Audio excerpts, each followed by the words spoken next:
A 34-year-old immigrant just became the most powerful man in New York City, and his story will blow your mind. On November 4th, 2025, something incredible happened in New York City.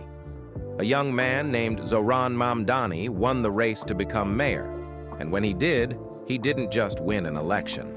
He made history in 4 different ways all at once. He became the youngest mayor the city has seen in over 100 years. He became the first Muslim to ever lead New York. He became the first person born in Africa to run the city, and he became the first mayor with South Asian roots. But here's the thing that makes his story even more amazing. Just 5 years ago, nobody knew his name. He wasn't a millionaire. He wasn't famous. He was just a regular guy fighting for his neighbors in Queens. So how did he go from unknown to unstoppable? Stick around because this journey is going to surprise you. Zohran Mamdani was born on October 18, 1991, in a place most Americans have never been to. Kampala, the capital city of Uganda, is where his life began. Now you might be thinking, how does someone born in Uganda end up running New York City? Well, that's where his story gets interesting. His parents weren't ordinary people. His mom, Mira Nair, is one of the most respected filmmakers in the world.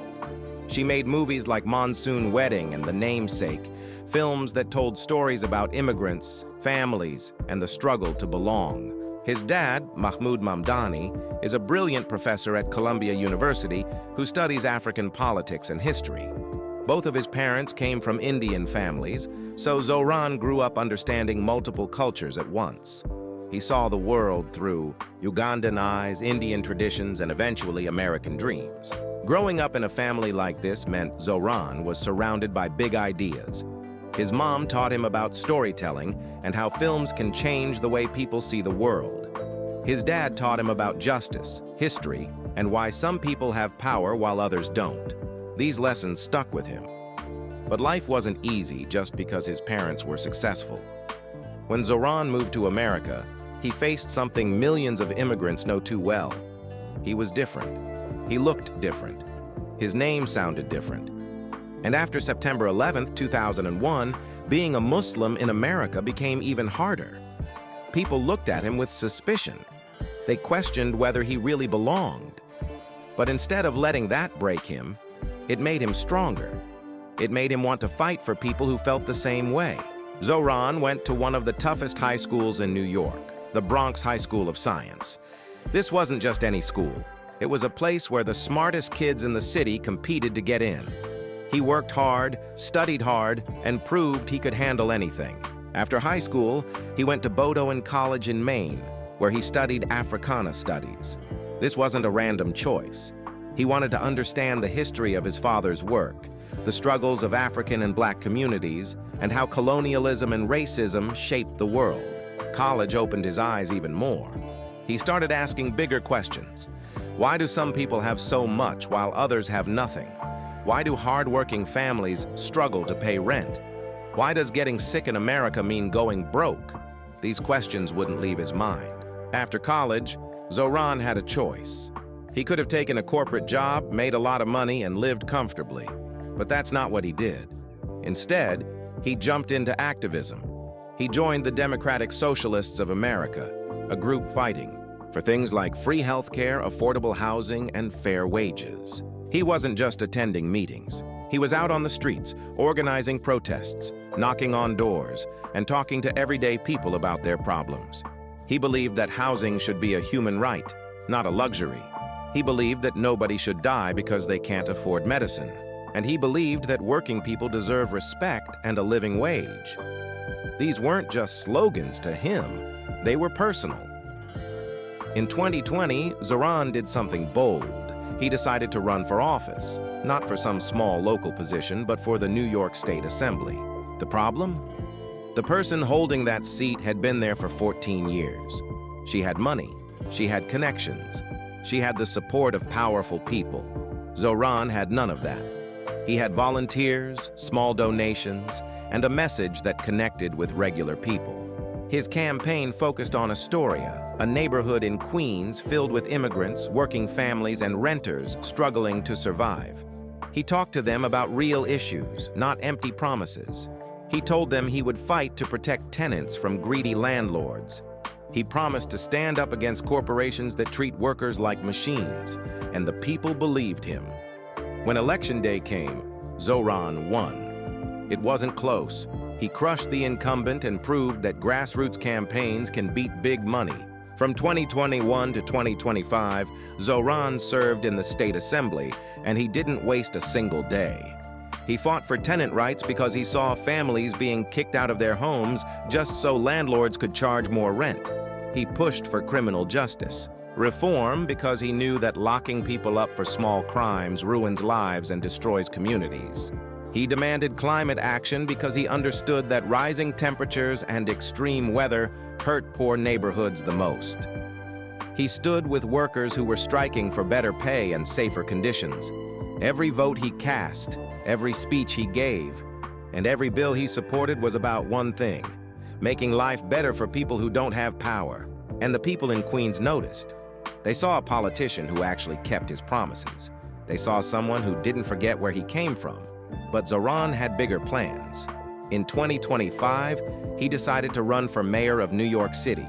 This was huge. New York isn't just any city. It's the biggest city in America with over 8 million people. It's a place where billionaires live in penthouses while families sleep in shelters. It's a place where the subway breaks down every day, where rent, prices are out of control, and where inequality is impossible to ignore. Running for mayor meant taking on powerful opponents, raising millions of dollars, and convincing voters across 5 boroughs that he was the right choice. Many people doubted him. They said he was too young, too radical, too inexperienced. But Zohran didn't listen to the doubters. He ran a campaign focused on hope and change. He promised to build more affordable housing so families wouldn't be pushed out of the city. He promised to fix the subway and make public transportation reliable. He promised to invest in schools, hospitals, and neighborhoods that had been ignored for decades. And on November 4th, 2025, the people of New York made their choice. They elected Zohran Mamdani as their mayor. The moment he won, headlines exploded. News outlets around the world covered the story. A 34-year-old immigrant born in Uganda was now leading one of the most powerful cities on earth. He wasn't just making history as the youngest mayor in over a century. He was breaking barriers. As the first Muslim mayor, the first African-born mayor, and the first South Asian mayor in New York City's long history. This wasn't just a political win. It was a cultural moment. It showed that America's cities are changing. It showed that voters are ready for leaders who look different, sound different, and think different.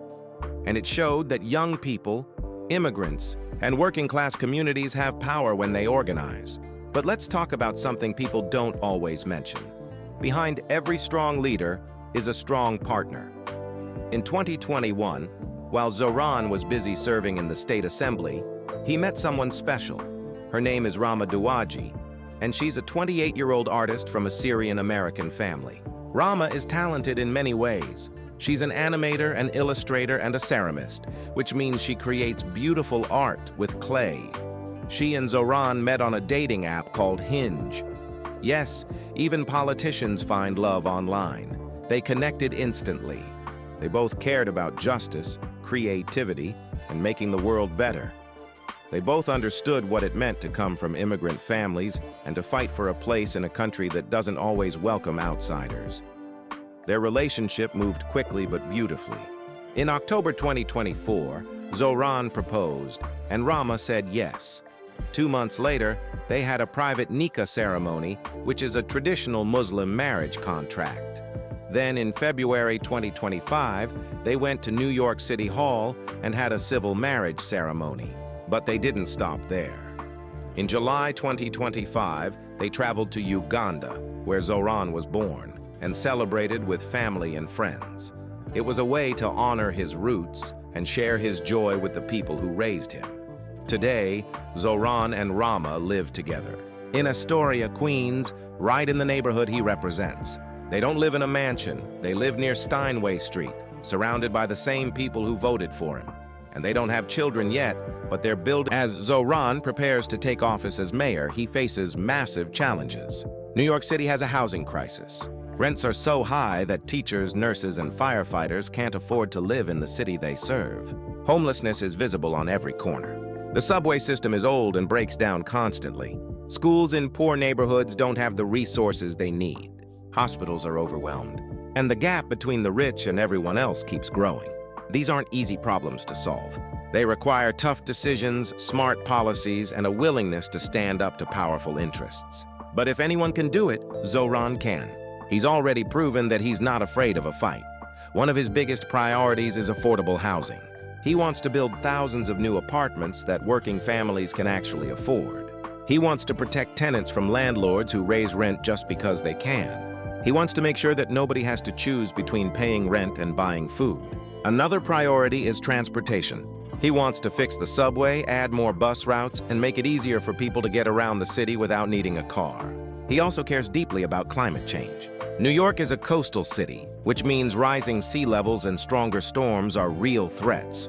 Zohran wants to invest in green energy, protect neighborhoods from flooding, and make sure the city is ready for the future.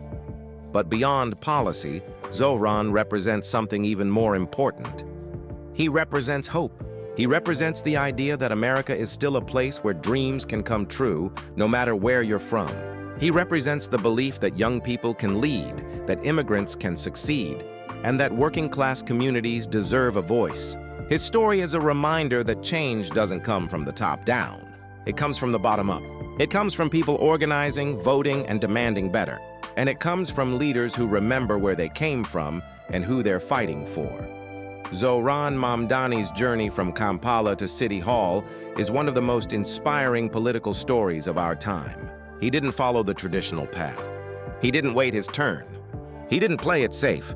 He took risks. He stayed true to his values. And he built a movement that couldn't be stopped. Now, as he steps into the most important job of his life, millions of people are watching. Some are hopeful. Some are skeptical. But everyone agrees on one thing. Zohran Mamdani is different.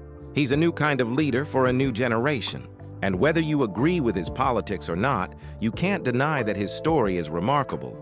From a boy born in Uganda to the mayor of New York City, Zohran has shown that anything is possible when you believe in something bigger than yourself. Don't miss our next video where we reveal the biggest challenges waiting for him in office.